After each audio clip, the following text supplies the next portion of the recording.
Boa noite a todas e todos. Pergunto se estão me ouvindo, se estão ouvindo bem. Vamos lá. Se estiverem me ouvindo, podemos iniciar, portanto. Ok. Nessa terceira unidade, segundo o calendário da UEPB, vai-se até o dia 29 do corrente mês. Significa dizer que nós teremos 3 encontros de aula e 1 para a prova.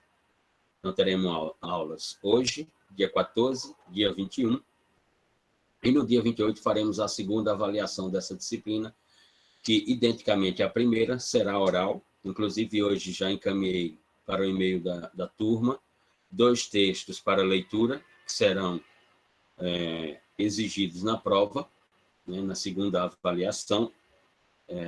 A avaliação será construída à luz dos 3 conteúdos aqui lecionados a partir de hoje, dia 7, 14 e 21, e mais os 2 textos que encaminhei para o e-mail da turma. Portanto, esse será, portanto, o material a ser utilizado para a segunda e última avaliação.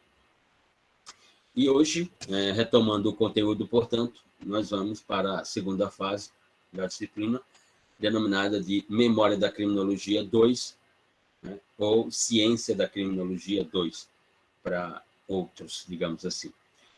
E vamos iniciar por aquilo que os autores têm chamado de Design da Criminologia.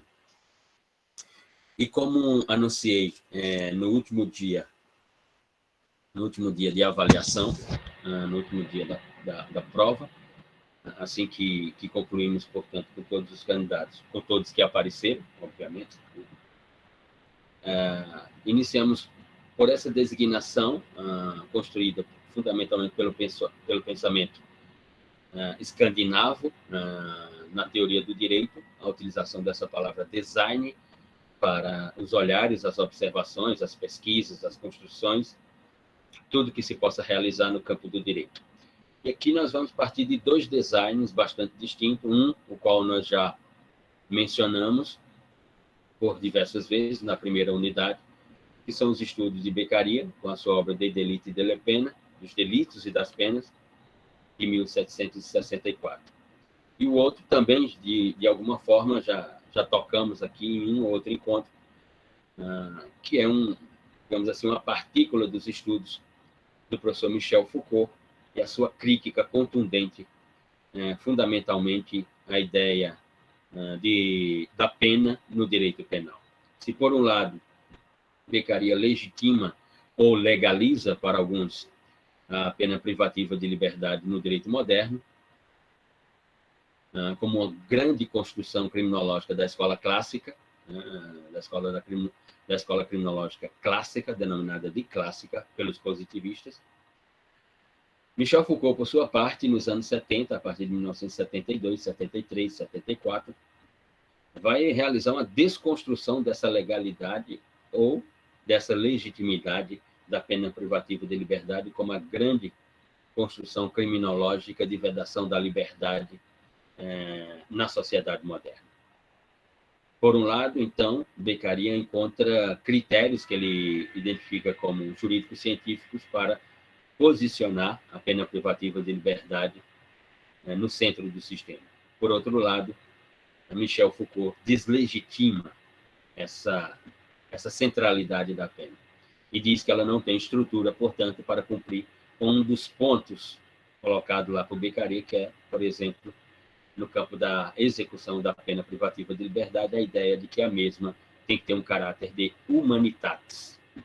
Para Michel Foucault, o cárcere retira o que pode ser identificado de pouco de humanidade que o apenado tem relacionado à sua dignidade, já que quem vai ao cárcere, nós sabemos muito bem, seja aqui no Brasil ou em qualquer outra parte do mundo ocidental.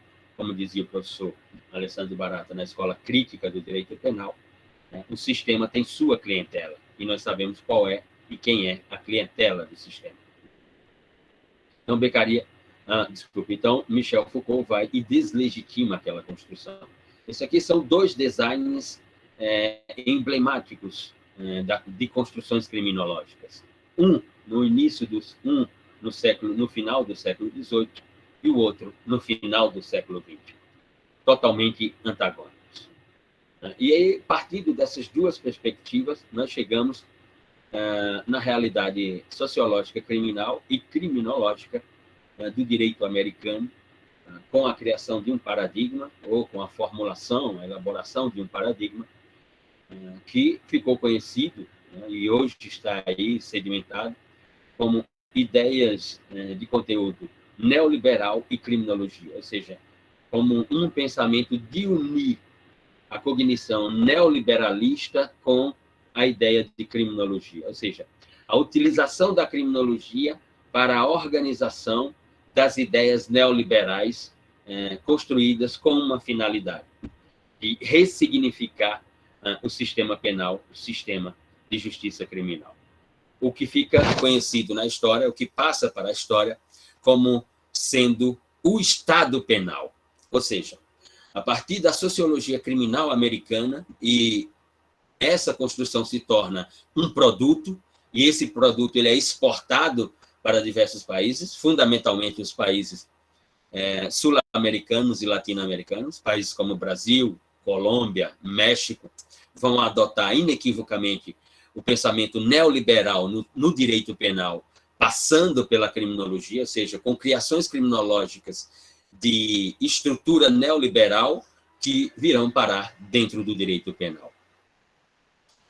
Isso passa, portanto, a ser conhecido como o paradigma do Estado penal. E no Brasil, inequivocamente, nós notamos isso a partir do final dos anos 80, início dos anos 90. Um sinal inequívoco dessa ideia do Estado penal é, sem dúvida, a produção legislativa exacerbada no campo do direito penal. A produção legislativa aqui que nós falamos, voltada para a ideia do processo de criminalização, ou seja, uma produção legislativa fundamentalmente de criação de tipos penais, crimes ou delitos. A partir dos anos 90 no Brasil, nós assistimos, portanto, uma ascensão desse pensamento e uma robustez da construção de normas penais que vão tratar só com a introdução de tipos penais no direito brasileiro. O exemplo maior desse pensamento neoliberal, utilizando a estrutura do direito penal na ideia brasileira, é, sem dúvida, a Lei 8.072 de 90, denominada de Lei dos Crimes Hediondos, já que até hoje nós não temos um conceito do que seja crime hediondo. É uma lei que traz a ideia de organização de tipos penais com reprimendas criminais altíssimas, como, por exemplo, a ideia do crime de extorsão mediante sequestro do artigo 159, que vai ser reformulada nos anos 90 e vai parar dentro da Lei 8.072 de 90 como crime hediondo, e isso fundamentalmente porque no Brasil estava tendo uma onda de sequestros, mas é só olhar quem era que estava sendo sequestrados no Brasil naquela época, e vamos ver de que classe social são as pessoas que estão sendo sequestradas no Brasil, e, portanto, era necessário, à luz de um pensamento neoliberal, utilizando o direito penal, reconstruir a norma no sentido de uma majoração da sua pena. E isso aconteceu em diversos casos na realidade brasileira. Isso, no mundo, passou a ser chamado de Estado penal. Por um lado, a ideia do Estado penal. E, por outro, a ideia de que esse Estado penal tem uma função, que é gerir a miséria através do sistema de justiça criminal. E é por isso que, nessa segunda fase, nós vamos passar aqui por 3 autores relevantíssimos sobre esse pensamento. O primeiro deles, o professor Louis Vacant, de origem francesa, radicado nos Estados Unidos, passou por diversas universidades americanas, como a Universidade de Illinois, a Universidade de Indiana e outras universidades. Vamos aqui tratar sobre os seus estudos. Inclusive, um dos textos que eu encaminhei para o e-mail da turma e que será exigido na segunda avaliação é exatamente um texto de Louis Vacant, sobre as suas construções à luz da sociologia criminal e da criminologia americanas. O segundo autor que passaremos por aqui é Alessandro de Jorge, com as suas teses sobre a política de encarceramento no sistema penal americano. E, finalmente, o autor latino-americano, argentino, o professor Eugênio Raul Zaffaroni, e a sua ideia sobre o sistema de justiça criminal e o sistema penitenciário latino-americano. Muito bem. Então, nessa relação neoliberalismo e criminologia,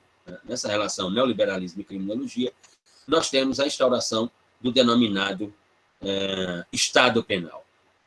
Então, nós temos uma relação muito perigosa, que é pensar o Estado penal através de pensamentos políticos econômicos, ou seja, de racionalidades políticas econômicas de estrutura liberal e demais, de estrutura neoliberal, ou seja, economia e direito penal não me parece uma combinação a ser seguida, mas assim o fez.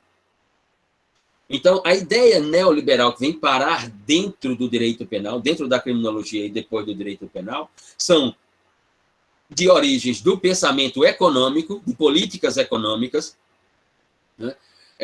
Pensamentos da ideia de modificação do modo de produção capitalista no mundo ocidental, a ideia, fundamentalmente, de um Estado mínimo no que se refere aos direitos sociais, aquilo que está no caput, aquilo que está do artigo 6º ao 11 da nossa Constituição Federal, ou seja, o pensamento neoliberal afirmando que tem que haver um Estado mínimo nessas questões, mas tem que haver um Estado máximo nas questões criminais, na produção legislativa, por exemplo.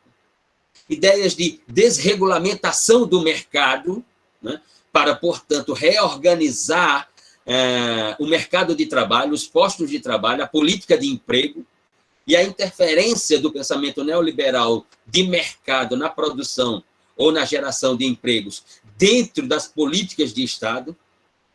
E, finalmente, a organização do aparelho repressivo do Estado pelo um pensamento neoliberal fundamentalmente político-econômico.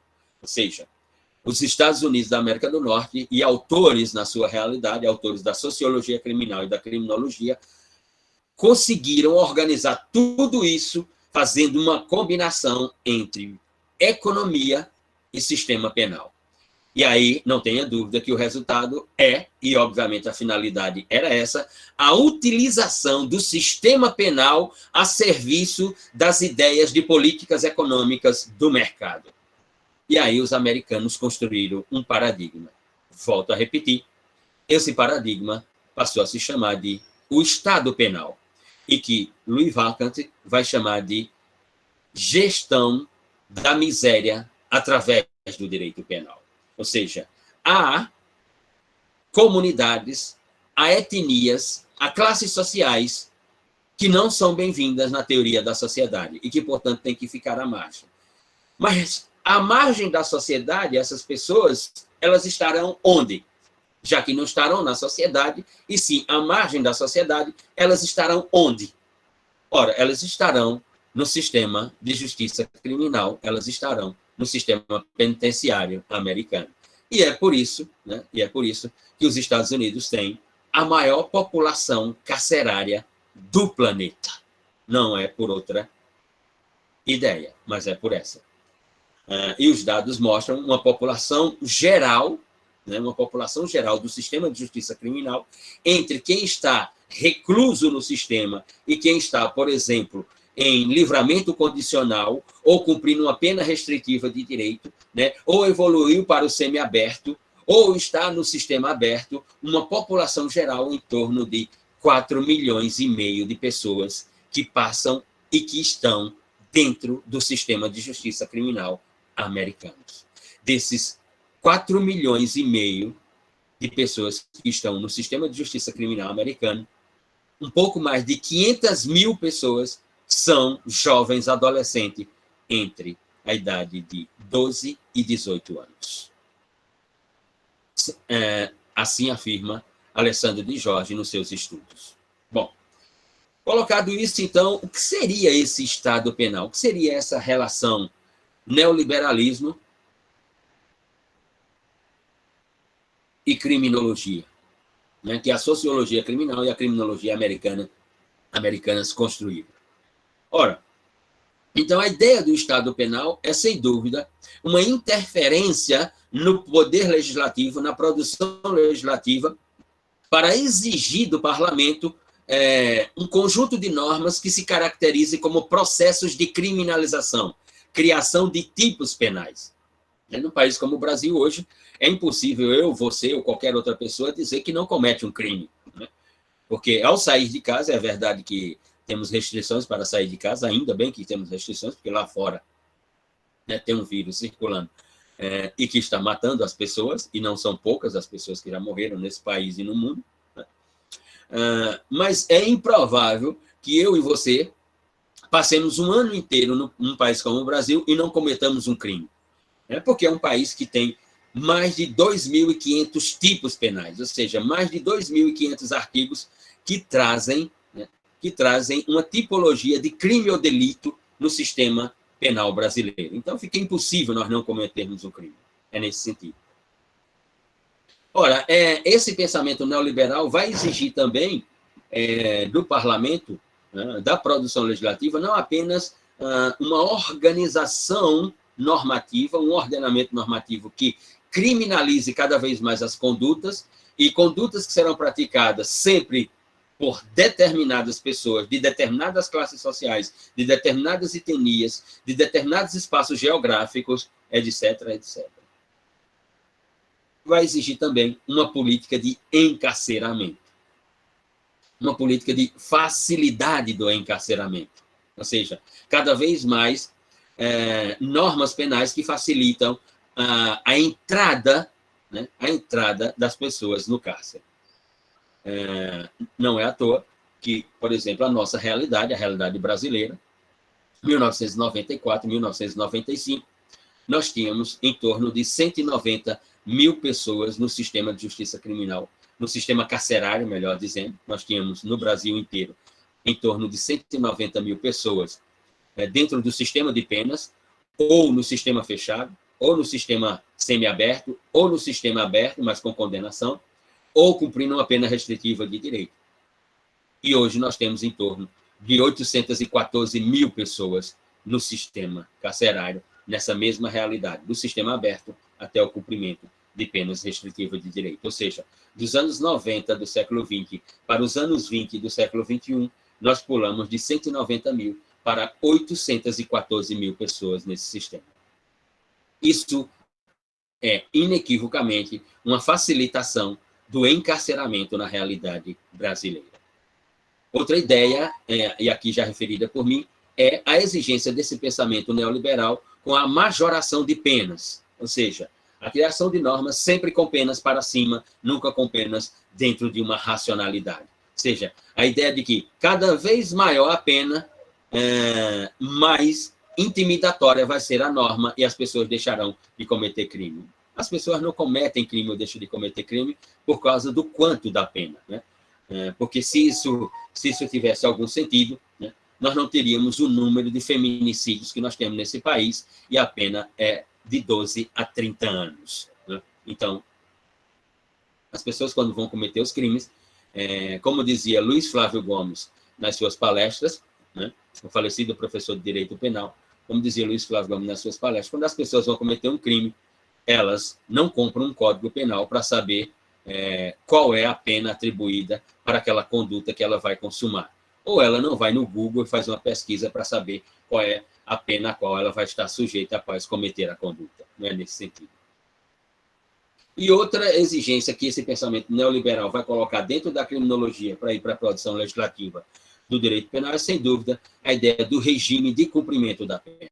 E sem dúvida, mais uma vez, é a ideia de que o cumprimento da pena tem que se dar, em regra, pelo regime fechado, inequivocamente pelo regime fechado. E aí, dentro dessa realidade que os americanos criaram,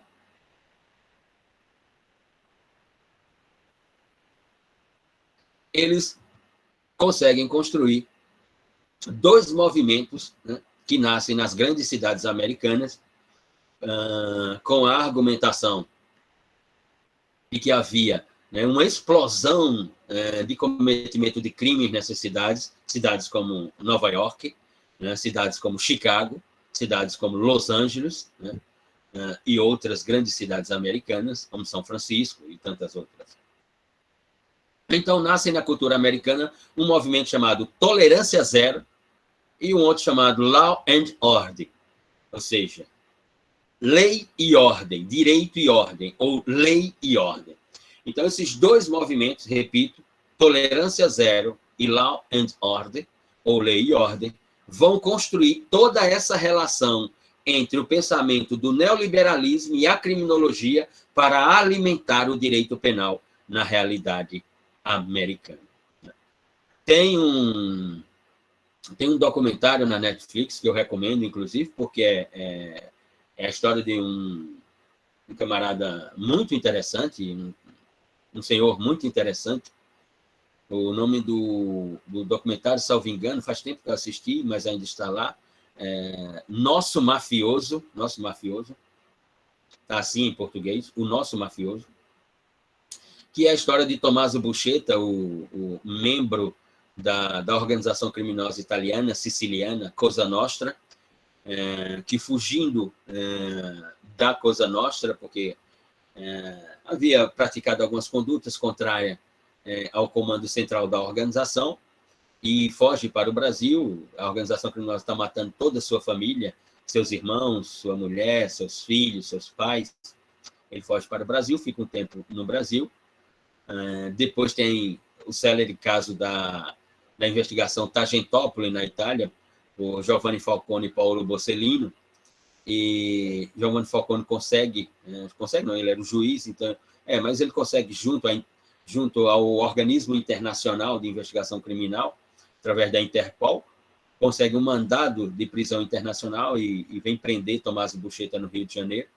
Depois, Tommaso Buscetta é encaminhado aos Estados Unidos da América para uma colaboração premiada, onde, inclusive, ele fica sob proteção de um programa de testemunha do governo americano e passa a ser um colaborador do Serviço Secreto americano, do FBI americano. A história desse cidadão é informar ao sistema como essas organizações funcionam, e assim ele o faz. O documentário é muito interessante. E por que recomendo o documentário? Porque ela tem um personagem que ele é crucial nesse movimento de tolerância zero na cidade de Nova York. Ele é um promotor de justiça, um procurador, como esse pessoal da Lava Jato, e depois esse personagem vai se tornar simplesmente prefeito da cidade de Nova York. Eu estou me referindo ao promotor de justiça, ao procurador Giuliani, que se torna, portanto, prefeito da cidade de Nova York. Então, esses dois movimentos, Tolerância Zero e Law and Order, eles conseguem uma ingerência, uma incursão que realiza uma conexão entre polícia, Ministério Público e magistratura. Ou seja, a partir da ideia desses dois movimentos, Tolerância Zero e Law and Order, à luz das ideias do neoliberalismo unida com criminologia, é que nós temos uma ressignificação da ideia do sistema penal na realidade americana. Nós passamos a ter uma comunhão entre polícia, Ministério Público e magistratura. Eita, parece até um momento acontecido no Brasil recentemente, que a Polícia Federal, o Ministério Público Federal e um determinado juiz, e não toda a magistratura, pareciam um corpo só, né? Pareciam um corpo só. Ora, isso me lembrou isso mesmo. Exatamente, Mauro. Ligação entre juiz, promotor de justiça, delegado da Polícia Federal, tudo ao mesmo tempo, né? Giuliani, quem assistia esse documentário lá da Netflix, vai notar como Rodolfo Giuliani, que se torna prefeito, ele é promotor, ele usa o caso Tommaso Buscetta, né, para influenciar na ideia legislativa de produções de normas, e aí, através da ideia de tolerância zero, nascem as normas de ingerência nos Estados Unidos. né? E aí vocês poderiam estar perguntando assim, sim, Luciano, mas essas normas eram direcionadas para que tipo de criminalidade? E aí é que é a questão. Se fosse uma criminalidade de alta potencialidade e tudo, falar, e olha que eu não sou simpático a isso, mas muita gente é e pode ser, não há problema algum. Mas a criminalidade da qual nós estamos falando, os crimes simples, ou seja, eram uma organização do ordenamento jurídico para combater, por exemplo, pessoas que gostam de comprar bebidas alcoólicas para beber nas ruas, né? E quem aqui nunca assistiu um filme americano que as pessoas entram naquelas lojas de conveniência, compram uma garrafa de uísque, que é muito barato, né? Diferentemente do Brasil, e tem que tomar o uísque dentro de um saquinho de papel, porque não pode mostrar que está bebendo na via pública, porque é uma questão moral, ou seja, são normas construídas à luz de uma determinada moral, de um paradigma moral. E aí são pessoas que moram nas periferias das grandes cidades, e são essas pessoas que as normas vão alcançar. São pessoas fundamentalmente imigrantes, como os latino-americanos e os asiáticos, e, sem dúvida alguma, os negros. Nós veremos aqui com Alessandro Barata que 75% da população carcerária americana ela é formada por latino-americanos, asiáticos e negros. Essas três classes, formadas por etnias, não me parece que façam parte da classe média alta ou da burguesia americana, né? Nesse sentido. Ora, então, a partir de 1980, né, esse pensamento eclode nos Estados Unidos. Ele vai ser todo formulado, elaborado nos anos 60 e nos anos 70, e nos anos 80 ele se torna a regra, digamos assim, porque ele consegue construir essa comunhão entre polícia, Ministério Público e magistratura. E Giuliani se torna, depois do caso Buscetta, Giuliani se torna simplesmente o prefeito da cidade de Nova York. Então, Giuliani se torna prefeito, inclusive, com uma plataforma política que ela se repete aqui no Brasil, ela está na realidade brasileira reiteradamente. Então, ele usa a palavra, a expressão de que, na sua campanha para prefeito de Nova York, de que na cidade há uma epidemia de crimes. E aí você vai olhar quais são os crimes. Aí são esses que eu acabei de falar. Pequenos furtos, né? Roubos de conveniência, de farmácias, condutas imorais, à luz da moralidade americana, etc., etc. Porque a criminalidade macro, a denominada criminalidade organizada, né? Eu não preciso aqui me referir durante muito tempo sobre ela, mas é só assistir aquela película extraordinária, The Godfather, o Poderoso Chefão, em três episódios, né? Do romance de Mário Puzo, aquela produção fantástica, né? Para notar que a criminalidade organizada nos Estados Unidos ela tem uma ligação inequívoca com a polícia, né? com o mundo político, como aqui no Brasil se deu, né? Inequivocamente. Né? Don Corleone era um mafioso ítalo-americano, né, que tinha relações com senadores da República, com governadores, com a polícia, com o Ministério Público, com magistrados. Né? A ligação do presidente Kennedy, isso está em filmes e filmes, a ligação do presidente Kennedy com organizações criminosas mafiosas de origem italiana nos Estados Unidos, as 5 grandes famílias italianas na economia americana. Então, essa criminalidade não foi atingida. Né? E quando era atingida no sentido de apenas para criar uma ideia de que estava havendo um combate às organizações criminosas nos Estados Unidos. Até hoje elas estão lá e cada vez mais produzem riqueza, cada vez mais são influentes nesse sentido. Então, a criminalidade que Rudolfo Giuliani prolatava, ou seja, a epidemia de crimes que ele se referia, não era exatamente essa. Né? Muito bem. Ora, e assim, cidades como Nova York, Chicago, Los Angeles, São Francisco, Houston, elegem prefeitos dessa linha, né? Que constroem um discurso neoliberalista de um Estado mínimo na ideia social, do papel social do Estado, mas um Estado máximo na ideia policial na ideia criminal. Essa é a grande relação entre o pensamento neoliberal e a criminologia americanas, né?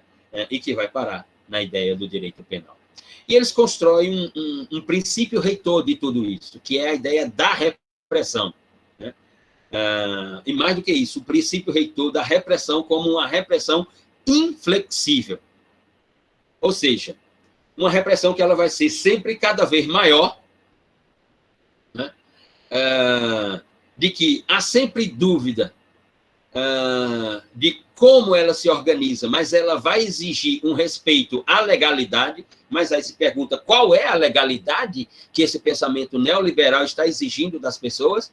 A legalidade de uma moral americana, né? E com a ideia de que toda essa repressão inflexível vai contribuir para a redução dos crimes na realidade sociológica ou da sociologia criminal das grandes cidades americanas. Então, eu tenho 3 pontos inequívocos, né? Dentro dessa ideia de repressão inflexível, uma maior, né?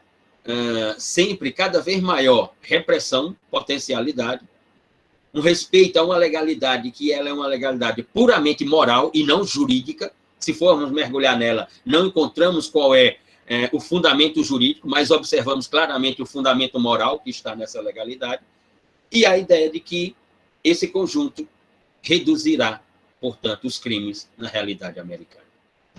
Quais são as consequências disso? Apontam os autores, né? As consequências não são outras. O aumento da população carcerária no sistema americano, porque o Estado está cada vez mais na intervenção penal, ou seja, cada vez mais expandindo a intervenção penal, cada vez mais expandindo essa intervenção, e a consequência da expansão dessa intervenção penal, como fala o penalista espanhol Jesus Maria Silva Sanches, né? A expansão do direito penal nas sociedades pós-industriais. A sociedade americana é um exemplo claro dessa expansão, né? A realidade americana é um exemplo claro dessa expansão. A primeira consequência é o aumento da população carcerária, inequivocamente. A segunda consequência, a segunda consequência, ela está no Brasil desde sempre. A segunda consequência é a violência policial cada vez maior. E ontem, no Rio de Janeiro, nós tivemos um caso emblemático dessa realidade. E é só olhar pelos depoimentos de várias pessoas hoje, que estão aí estampados nos jornais brasileiros, né? E quem assistiu o vídeo da intervenção no Rio, no Morro do Jacarezinho ontem, não venha me dizer que aquilo é uma atuação policial. Quem assistiu o vídeo não pode chamar aquilo de atuação policial. Aquilo é execução. Aquilo é pura execução. Aquilo não é atuação policial. A polícia não foi inventada para aquilo, né? Mas aí, essa relação neoliberal e criminologia, do pensamento do neoliberalismo e criminologia, nas consequências, além do aumento da população, é, sem dúvida alguma, a violência policial, né? E ontem nós tivemos, volto a repetir, no Brasil um caso. O depoimento daquela senhora, que hoje está na coluna de Mônica Bergamo, é estarrecedor. Ela diz: meu marido saiu para comprar pão, iria voltar para deixar o pão e ir trabalhar. Meu marido não é um delinquente, meu marido não é um criminoso. Meu marido é um trabalhador, um operário. Ele apenas estava indo comprar o alimento para deixar aqui no barraco, para depois ir para o seu trabalho. E agora ele está morto. Essa era, como escreveu Mônica Bergamo hoje, essa é a criminalidade ofensiva que resultou naquela intervenção do Estado através do corpo policial. Essa é a grande criminalidade, né? Enfim, o difícil, como eu estava conversando hoje com um amigo penalista, difícil é você assistir uma atuação daquela, quem assistiu o vídeo, né? O difícil é assistir uma atuação daquela da polícia, uma intervenção policial daquela, como ocorreu no Morro do Jacarezinho, você assistir uma intervenção da polícia naquela natureza em Ipanema, em Copacabana, na Barra, no Leblon, no Arpoador. Difícil é você assistir uma intervenção daquela ali, né? Mas no Morro do Jacarezinho, ela acontece. Enfim. E, sem dúvida alguma, como terceira consequência, além da ideia do aumento da população carcerária, do aumento da violência, sem dúvida, o aumento do abuso de autoridade pelos agentes do Estado. Essas são as três consequências. E o movimento Tolerância Zero, né, vai argumentar com essa ideia de uma maior repressão, um cumprimento à legalidade, né, como forma de redução dos crimes, porque nessas grandes cidades estava sendo registrado um número de 61% de homicídios. Havia tido um aumento de um ano para o outro de 61% de homicídios. Né? O número de delitos, em geral, havia crescido 44% na realidade americana.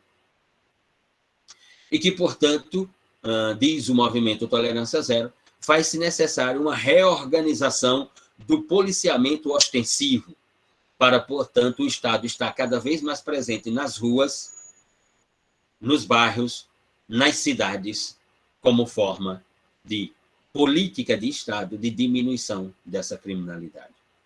Ora, e aí você vai dar uma olhada nesse aumento de 44% dos crimes na realidade americana, e você comprova que,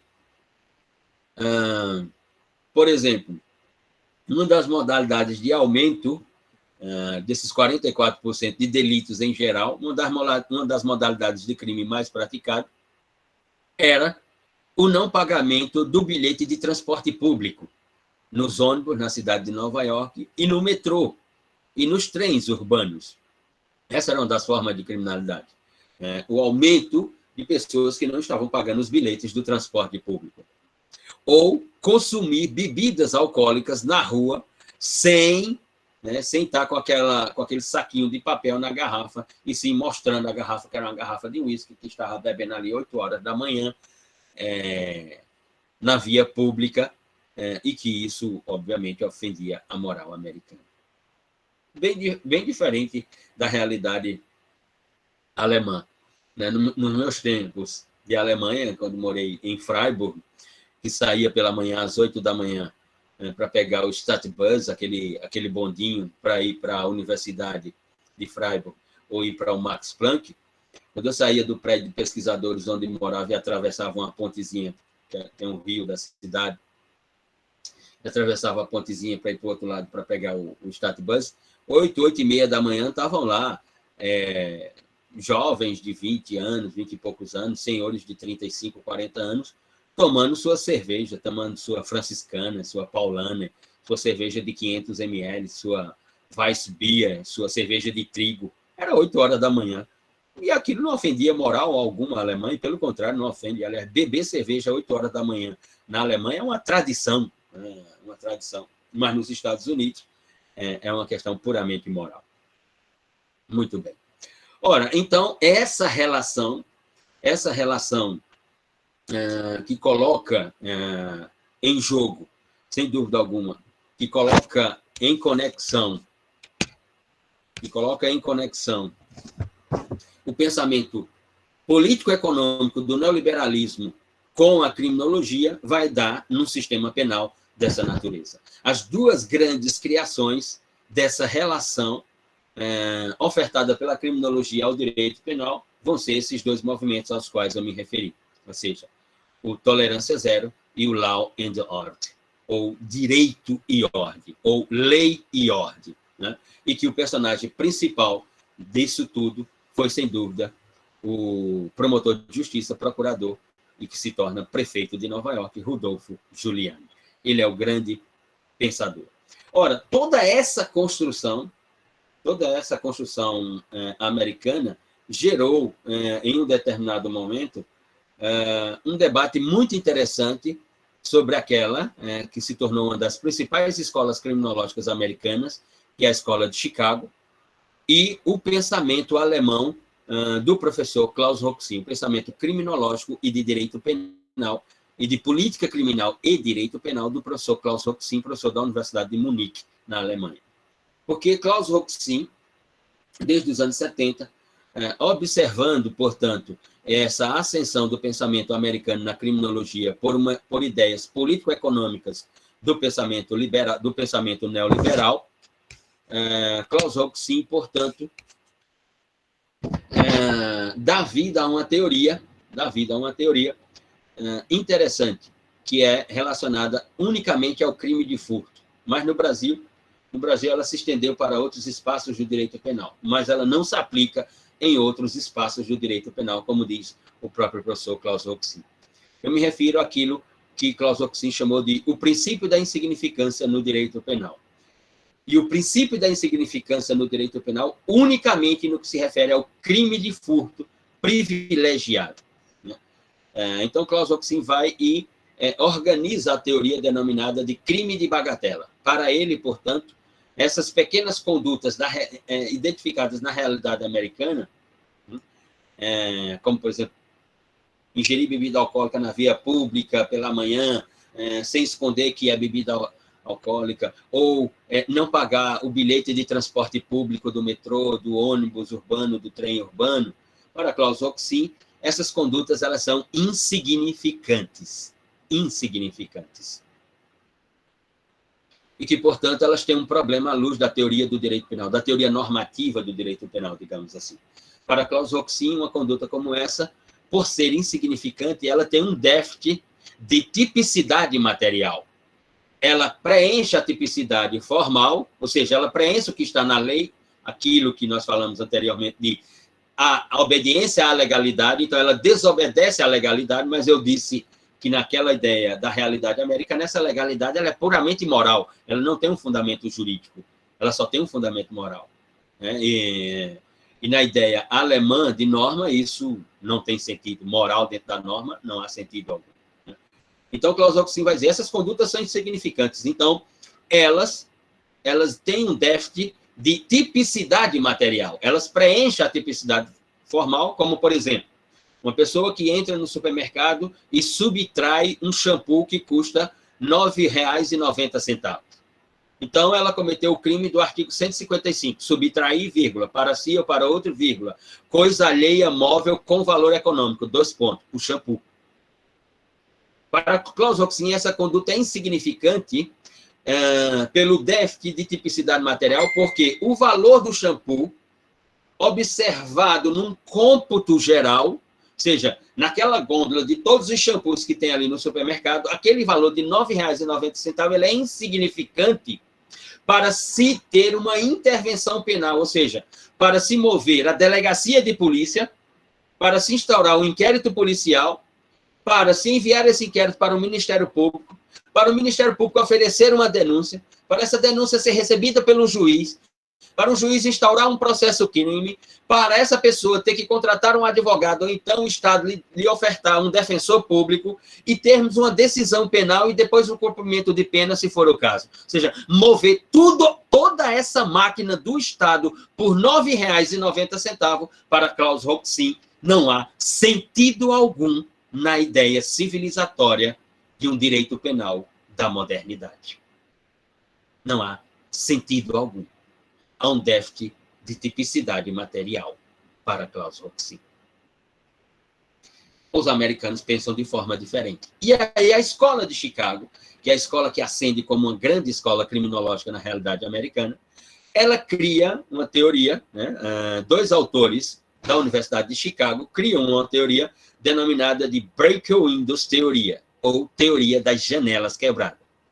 Teoria das janelas quebradas. Eu me refiro, e isso é 1982, eu me refiro aos professores James Wilson e George Kelling. Esses dois professores da Universidade de Chicago, da denominada Escola de Chicago, vão, portanto, publicar um artigo denominado de Break-Windows Teoria, Teoria das Janelas Quebradas, numa revista chamada Atlantic Monthly. E, a partir dali, portanto, a sociologia criminal e a criminologia americanas passam a organizar essa teoria. E o que é essa teoria das janelas quebradas? Então, esses dois autores, eles compraram um vitral belíssimo, né? Levaram para um bairro de classe burguesa, colocaram o vitral lá, e levaram um mesmo vitral para um bairro de periferia, um bairro deteriorado, daqueles bairros, para quem aqui já assistiu aqueles filmes americanos de periferia das grandes cidades, né? Em que tem aqueles jovens negros jogando basquete e tal, e que querem ir para a universidade, que querem uma oportunidade na vida e tal, né? E vão para a universidade não para estudar, para se tornar um intelectual, ou um profissional, um acadêmico, tal, não. Vão para jogar basquete, porque o basquete lhe abrirá as portas da ascensão social e da retirada do mesmo, daquele estado de miséria, né? Filmes e filmes da realidade sociológica americana, das grandes cidades americanas, digamos assim.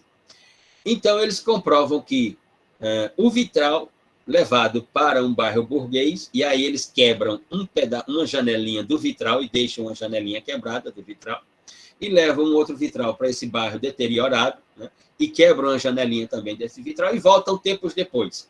Volta no bairro burguês e o vitral está intacto, né? Volta no bairro deteriorado das grandes periferias das cidades americanas e o vitral praticamente não existe, está todo deteriorado, todo quebrado. Então, eles constroem a teoria denominada de Break Windows teoria das janelas quebradas. Qual é o sentido? Ou seja, se não se combater uma conduta como essa insignificante, é o debate que eles propõem a Klaus Roxin, a provocação que faz a Klaus Roxin, se não combater essas pequenas condutas, elas se multiplicarão, elas se tornarão periódicas ou contínuas ou, inclusive, permanentes. E, portanto, o Estado tem que tomar uma providência sobre essas pequenas condutas. E a providência que o Estado tem que tomar sobre essas pequenas condutas não é outra que não a intervenção penal. Ou seja, um maior policiamento nesses bairros, uma política de facilitação da criminalização dessas condutas e de facilitação do encarceramento. Essa é a solução proposta por essa escola. Mas alguém poderia perguntar, não poderia ter se pensado também, não, Luciano, na melhoria de condições de vida dessas pessoas? Só tinha a intervenção penal, ou seja, não poderia se pensar que aqueles bairros periféricos americanos de cidades como Nova York, Chicago, Los Angeles, São Francisco, Houston e outros, não se poderia pensar numa reurbanização, em programas de facilitação na entrada na universidade desses jovens, etc. Não, pensou-se na intervenção penal. Foi nesse sentido. Esses dois autores, portanto, James Wilson, né, e George Kelling, constroem essa teoria e fazem o debate com o professor Klaus Roxin. Com a ideia, a premissa da teoria das janelas quebradas é: pequenas desordens levam a grandes desordens e, mais tarde, ao crime. Repito, a máxima dessa escola, a máxima da escola de Chicago, com a teoria das janelas quebradas, é de que pequenas desordens levam a grandes desordens e, mais tarde, ao crime. Essa é a ideia. E as grandes cidades americanas implementam planos de segurança pública. Então, aí você tem, definitivamente, a construção do nexo de causalidade que qualquer teoria precisa. Desordem e criminalidade. Como eu tenho desordem e criminalidade, tenho que exigir do Estado uma intervenção penal. E não, digamos assim, melhoria de condições sociais da vida daquelas pessoas, né? E não uma reurbanização desses espaços geográficos e outras medidas que o Estado poderia tomar. Não, o Estado tem que vir com exatamente a intervenção penal. O professor Klaus Roxin vai dizer que não. O professor Klaus Roxin, a partir da Universidade de Munique, na Alemanha, vai dizer que o que tem que valer é o princípio da insignificância, né? Porque ele é a tradução de uma política criminal e de um sistema de justiça criminal da racionalidade. Quando se identifica espaços geográficos em grandes metrópoles, como esses que a Escola de Chicago está se referindo, a ideia que tem que viger é a ideia de políticas públicas de reorganização social, de políticas públicas que concedam inclusão social a essas pessoas, porque elas já estão excluídas da vida social das grandes cidades, dessas grandes cidades, vai dizer Klaus Roxin. Então, a ideia do professor Klaus Roxin é de que o Estado tem que trabalhar com a ideia de que essas condutas elas estão dentro da ideia de mínima ofensividade, são condutas de mínima ofensividade,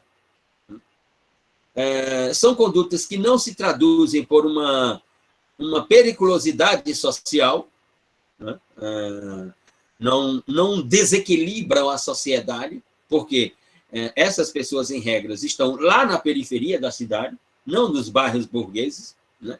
A prova é diz Klaus Roxin, a prova é de que o vitral, naquele outro bairro, no bairro burguês, que ninguém quebrou, é de que essas populações não chegam a esses bairros burgueses, por exemplo, já que o vitral está lá intacto, né? Então, portanto, qual seria, portanto, a periculosidade social dessas pessoas, né?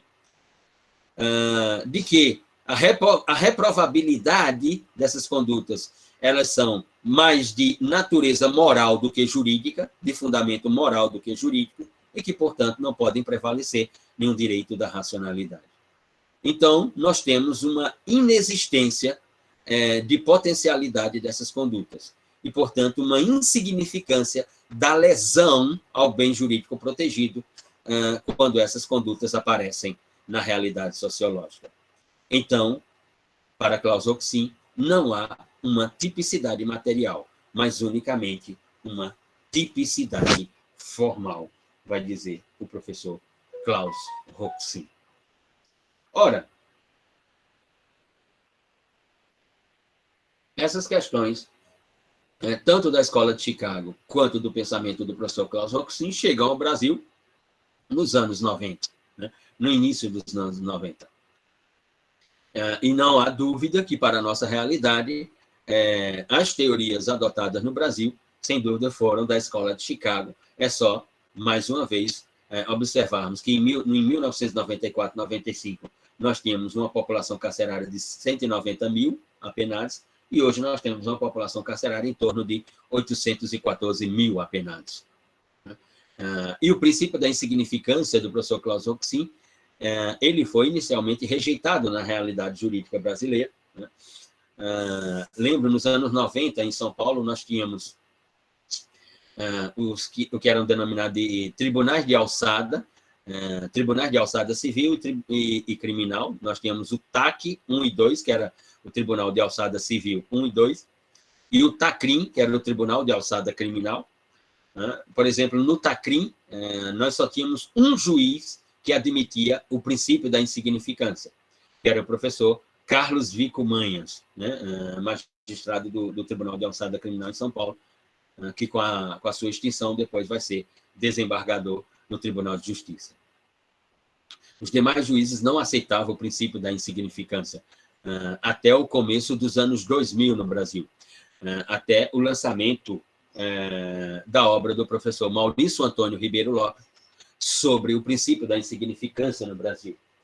Me refiro a esta obra aqui, de Maurício Antônio Ribeiro Lopes, obra de 1999, publicada no ano de 2000. Eu era colaborador de Maurício Antônio Ribeiro Lopes e era seu assistente na Faculdade de Direito do Largo de São Francisco, era o seu assistente na disciplina de Direito Penal 1, quando Maurício publica este livro sobre o princípio da insignificância no direito penal. E nós fizemos uma pesquisa no Tribunal de Alçada Criminal em São Paulo, e a parte de jurisprudência desse livro foi organizada por nós e colocada por Maurício nesse livro, e ele faz os devidos agradecimentos pelo trabalho realizado. Até o início dos anos 2000, o princípio da insignificância não era aceito na realidade jurídica brasileira, né? E mais recentemente, no direito brasileiro a aparição, né, a aparição desse pensamento americano, né, ou a reaparição desse pensamento americano, ou a continuação desse pensamento americano na realidade brasileira, não é outra que pode ser traduzida pela Lei 13.964 de 2019, o denominado pacote anticrime. Sem dúvida alguma, das produções mais recentes no direito brasileiro, o pacote anticrime é a tradução do pensamento da Escola de Chicago na realidade jurídica brasileira. E, a partir de agora, nós vamos fazer uma incursão, portanto, na Lei 13.964 de 2019. Primeiramente, né, para notarmos que ela é uma lei que a sua produção não existe em nenhuma outra parte do planeta. Não é dos denominados países civilizados, ou das nações da racionalidade, etc. Não, é do planeta, né? Porque nenhuma outra lei em alguma parte do mundo, né, se propôs a fazer uma reforma num sistema em que ela atinge 13 outras leis.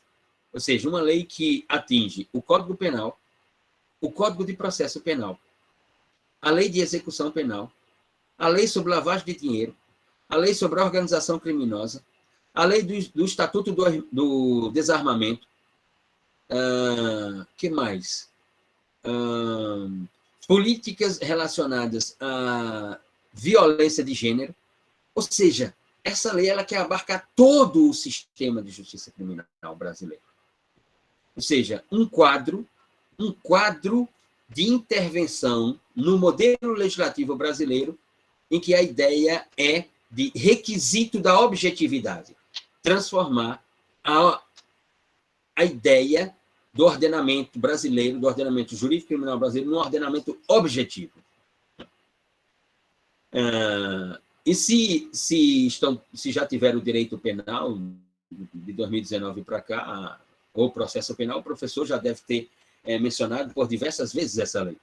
Mas uma lei que diz que vem para aperfeiçoar o ordenamento jurídico brasileiro, e aqui eu faço um desafio a todo e qualquer penalista desse país, ou qualquer estudioso de criminologia, direito penal, processo penal, execução penal, uma lei que diz que vem para melhorar, aperfeiçoar todo o ordenamento brasileiro, todo o ordenamento jurídico, penal, material e processual e executivo brasileiro, não traz uma previsão sequer sobre o sistema penitenciário brasileiro.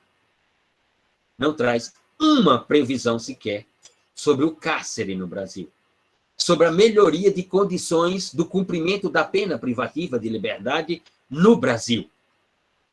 Essa lei não traz uma previsão sequer sobre como melhorar as condições do apenado no cumprimento da pena privativa de liberdade. E não nos esqueçamos que o Supremo Tribunal Federal,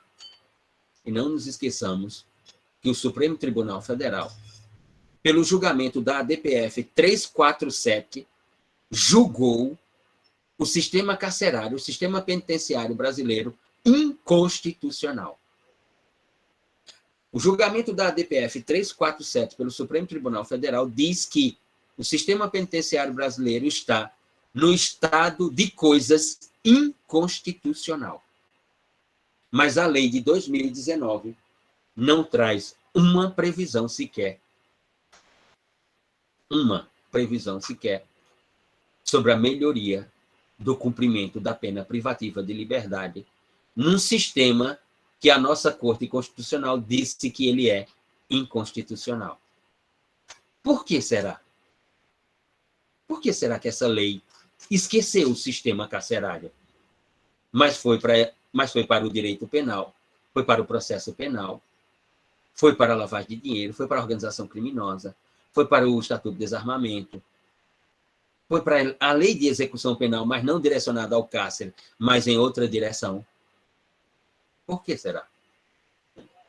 Muito bem.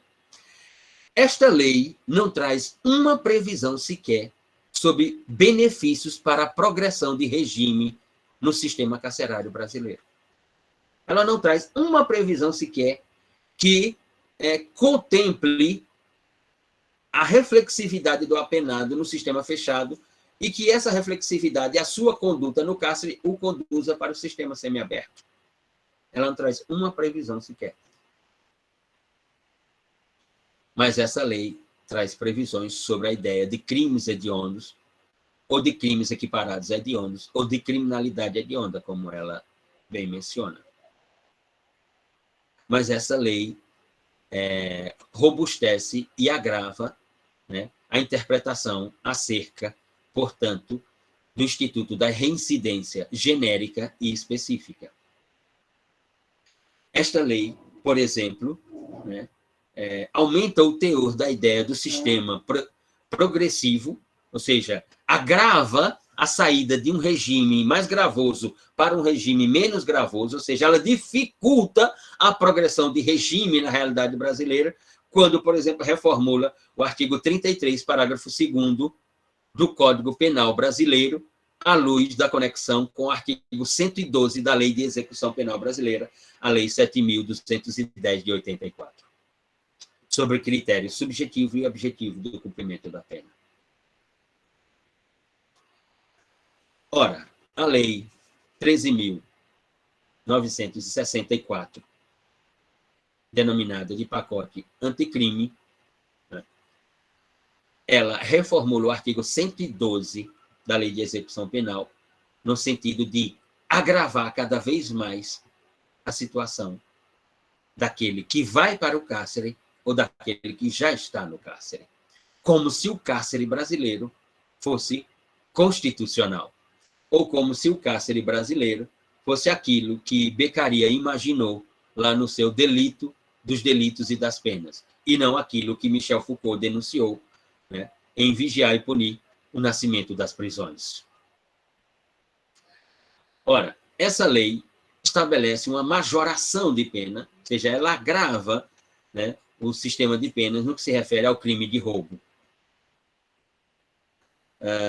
no que se refere à violência ou à ameaça, no que se refere à utilização da arma branca no crime de roubo, do artigo 157, parágrafo 2º, inciso 7 do Código Penal, colocando uma majoração da pena de 1/3 até a metade da pena que era prevista com agora. Não nos esqueçamos que essa pena aumentou o quanto máximo do cumprimento de uma pena privativa de liberdade. Essa lei aumentou, a Lei 13.964 de 2019, o pacote anticrime, aumentou o quanto máximo do cumprimento da pena privativa de liberdade na realidade brasileira de 30 para 40 anos. Ora, o que é esta lei, senão o pensamento da Escola de Chicago? E, especificamente, em relação ao carceramento, começamos por aí. Esta lei, ao reformular o artigo 75 do Código Penal, né, diz que a pena privativa de liberdade, o cumprimento da pena privativa de liberdade, no Brasil não é mais de 30 anos, mas sim de 40 anos. Alguém pode ficar até 40 anos no cárcere, na realidade brasileira. E ignorou, portanto, como disse eu, o julgamento da ADPF 347 pelo Supremo Tribunal Federal. Porque o julgamento da ADPF no STF não foi outro que o STF dizer o seguinte: o sistema carcerário brasileiro apresenta uma precariedade de sistema. O sistema carcerário brasileiro e a ideia de cumprimento da pena nele, né, é simplesmente a construção interna e também pela legislação de uma regra ou de um regramento que estabelece uma vedação, né, do livramento condicional no cumprimento da pena no Brasil. Essa ideia de majorar de 30 para 40 anos o cumprimento da pena no Brasil, pela Lei 13.964, coloca o Instituto do Sursi, ou seja, do livramento condicional da pena, praticamente em desuso na realidade forense brasileira. ela viola, sem dúvida alguma, essa ideia de um maior cumprimento do encarceramento, um maior tempo do encarceramento, né? Viola o artigo 13 das ADCTs da Constituição. Viola, sem dúvida alguma, a emenda constitucional 95. Não há pensamento outro, ou seja, porque isso vai exigir maiores despesas do Estado com o sistema penitenciário. E a emenda constitucional 45 veda o aumento de despesas no sistema penitenciário. Ou seja, essa ideia da Lei 13.964, de 2019, ela tem implicações no sistema de progressividade da pena, do cumprimento de um sistema mais gravoso para um menos gravoso. Ela aumenta o tempo de prisão e ela simplesmente encarece os custos do cumprimento dessa prisão para o Estado. Ou seja, o resultado não é outro. Nós teremos, e nos próximos anos nós veremos isso, né? Nós teremos cada vez mais as pessoas dentro do cárcere, cada vez mais as pessoas estarão dentro do cárcere, cada vez mais as pessoas demorarão dentro do cárcere, cada vez mais as pessoas, os apenados, terão dificuldades de sair de um regime para outro, principalmente sair do regime fechado para o regime semiaberto. Cada vez mais nós teremos, portanto, uma degradação do cumprimento da pena privativa de liberdade na realidade brasileira.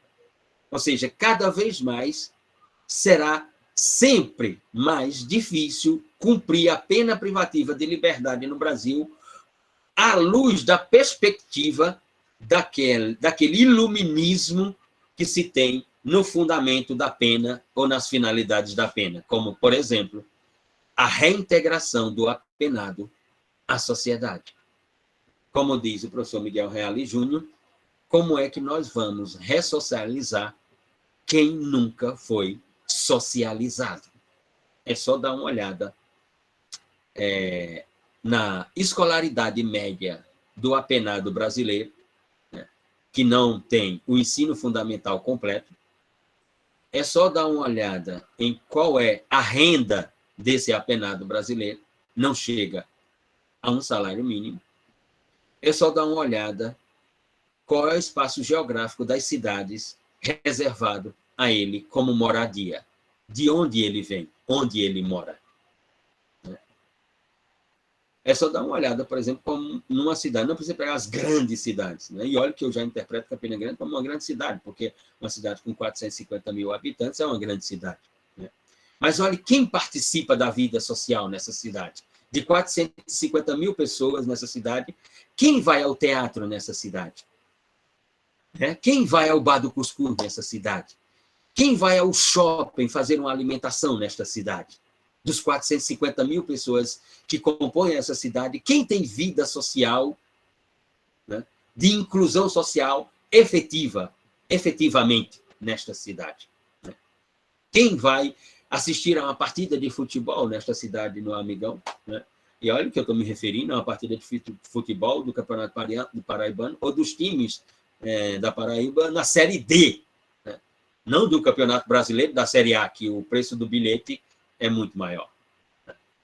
Ou seja, como com leis como essa, a 13.964, né? Como com leis como essa, nós racionalizaremos a ideia do cumprimento da pena, né? Principalmente à luz da decisão da ADPF 347 pelo Supremo Tribunal Federal. Mas ainda, não nos esqueçamos, e essa é a minha posição, para concluirmos por hoje, essa é a minha posição, que não é a posição do professor e processualista penal e juiz federal e professor da Universidade Federal de Alagoas, Rosmar Alencar, que não é a posição de Pierre Souto Maior, juiz estadual em Pernambuco, professor da ACES, que não é a posição de Afrânio Silva Jardim, processualista penal histórico no Brasil, professor livre-docente da Universidade Estadual do Rio de Janeiro, da UERJ, promotor de justiça aposentado. Nós interpretamos que a lei tem um ponto interessante, que é o artigo 3º A a F, que é a figura do juiz das garantias. Mesmo assim, eles interpretam que não tem ponto positivo nessa lei, mas nós interpretamos que aquele capítulo, ou seja, todas aquelas descrições normativas sobre o juiz das garantias do artigo 3º A a F é algo interessante que a lei trouxe, né? Mas, infelizmente, né, Sua Excelência, o presidente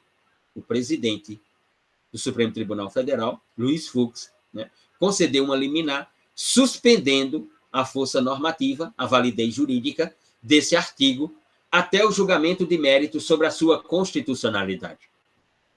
E aqui, para finalizarmos o encontro de hoje, a finalização do encontro de hoje é com essa questão absurda, que vou pedir para que reflita sobre elas. As associações de juízes no Brasil, como a AJUF, a Associação de Juízes Federais, e a AMB, a Associação de Magistrados do Brasil, ambas foram ao Supremo Tribunal Federal requerer que o mesmo determine a inconstitucionalidade do juiz de garantias. Quem nunca leu essa parte da lei, leia lá. Leia o artigo 3º A a F, né? E você vai notar a relevância de um juiz de garantias à luz da ideia de um processo penal de natureza acusatória, como ele é relevante. Como ele é relevante, por exemplo, num momento como esse que nós tivemos de uma atuação policial como aquela no Morro do Jacarezinho, no Rio de Janeiro. Como juiz das garantias, ele é relevante no momento da investigação criminal, no momento da autuação policial. E é por isso que ele se chama juiz das garantias, que é para garantir direitos. E aí, esse capítulo está suspenso. Mas a ideia é refletirmos sobre por que é que associações de juízes vão ao Supremo Tribunal Federal requerer a inconstitucionalidade de um modelo de juiz, mas não foram ao Supremo Tribunal Federal requerer a inconstitucionalidade do sistema carcerário brasileiro, que é medieval. Do sistema penitenciário brasileiro, que é medieval.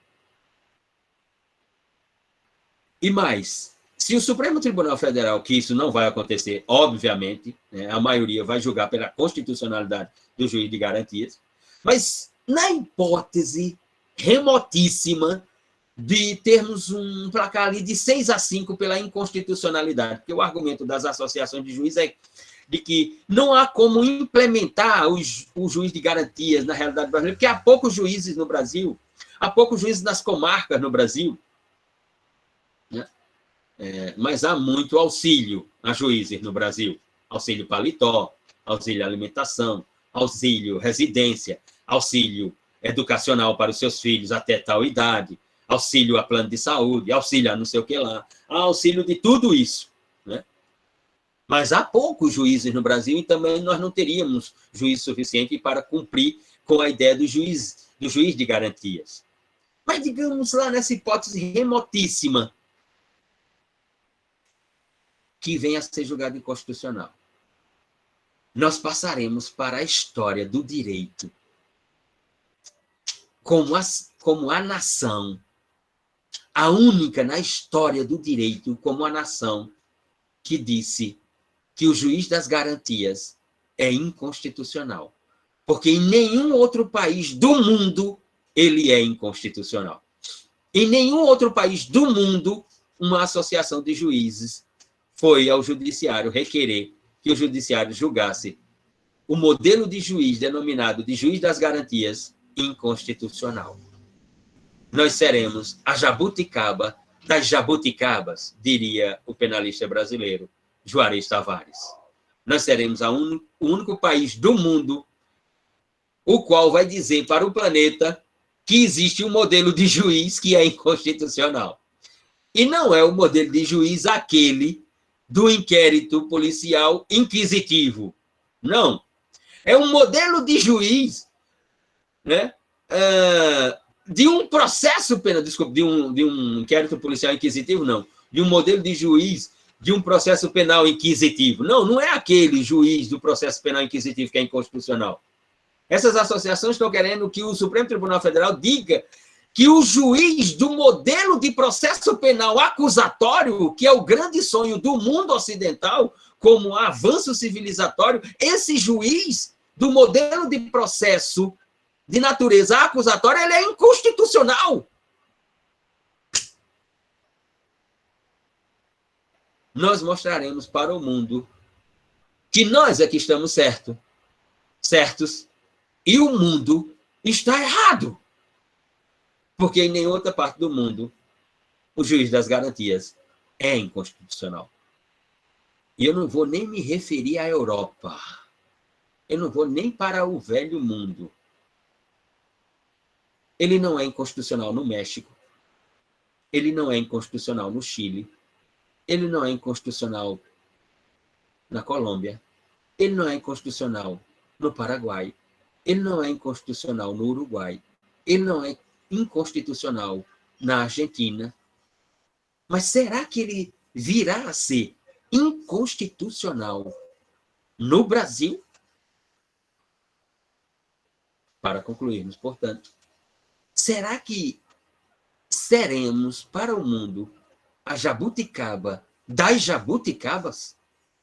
Diria Juarez Tavares. Perguntaria Juarez Tavares. E finalizamos por aqui hoje. Boa noite a todas e todos. Boa noite.